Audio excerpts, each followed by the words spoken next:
لله الحمد لله العزيز القوام والصلاة والسلام على النبي المختار وعلى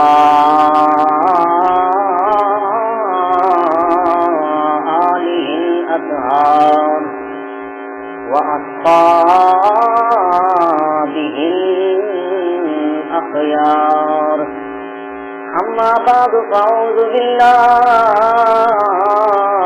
من الشيطان الرجيم بسم الله الرحمن الرحيم محمد رسول الله والذين معه أشداء على الكفار رحماء بينهم تراهم ركعا سجدا يبتغون فضلا من الله ورضوانا إن الله وملائكته يصلون على النبي يا أيها الذين آمنوا صلوا عليه وسلموا تسليما اللهم صل على سيدنا وأصحاب سيدنا ومولانا محمد وبارك وسلم وصل عليه الصلاة والسلام عليك يا رسول الله وعلى آلك وأصحابك يا سيدي يا حبيب الله الصلاة والسلام عليك يا نور الله وعلى آلك وأصحابك يا شفيع المذنبين اللہ تبارک و تعالی جل جلالہ وعم نوالہ وعظم شانہ واتم برہانہ کی حمد و ثنا اور وہ سرور کائنات مفخر موجودات زینت بزم کائنات غم گسار زمان سید سروراں حامی بے کساں راحت العاشقین جناب محمد رسول اللہ صلی اللہ علیہ وسلم کے دربار میں ہدیہ درود و سلام عرض کرنے کے بعد وارثان منبر و محراب ارباب فکر و دانش حاملین عقیدہ اہل سنت تمامی احباب اللہ تبارک و تعالیٰ کا لاکھ شکر ہے کہ اللہ رب العزت نے آج جمعۃ المبارک کا مقدس دن نصیب فرمایا، اور اس کا لاکھ لاکھ شکر یہ کہ اللہ رب العزت نے حضور کی امت کے اندر حضور کی امت کے کامل ایمان والی شخصیات کا تذکرہ کرنے کی توفیق عطا فرمائی۔ میں اللہ رب العزت سے دعا کرتا ہوں کہ اللہ رب العزت مجھے حق اور سچ بیان کرنے کی توفیق عطا فرمائے، اور ہم سب کو قرآن و سنت کا فہم عطا فرمائے، اور ہمیں حقیقی سچے اور ستھرے نظریات پر قائم رہتے ہوئے ان کی تبلیغ کی توفیق عطا فرمائے۔ آج ہمارا موضوع ہے حق چار یار رضی اللہ تعالی عنہم، کیونکہ یہ مہینہ بالخصوص سیدنا غوث اعظم جن کی ہم 11ویں شریف کرتے ہیں، ان کے نام کے ساتھ اس مہینے کی نسبت ہے، ان کے نام کے ساتھ اس مہینے کی نسبت ہے۔ اور یاد رکھیے اس امت میں سب سے پہلے مومنین کاملین صحابہ کرام رضوان اللہ تعالی علیہم مجمعین ہیں، اس لیے میں ضروری سمجھتا ہوں کہ کاملین اول وہاں سے ان سے شروع کر کے پھر میں انشاءاللہ اگلے جو جمعے آئیں گے ان پر سیدنا غوث اعظم کے حوالے سے بیان کروں گا، کیونکہ یہ سلسلہ نقشبندیہ ہو، سلسلہ قادریہ ہو، سلسلہ اویسیہ ہو، کوئی بھی سلسلہ ہو، روحانی سلسلہ اولیاء کرام کی زوات کے ساتھ ان کا تسلسل، تو یہ انہی چاروں خلفاء سے ان کا تعلق جڑتا ہے۔ اور دوسرا اس دور میں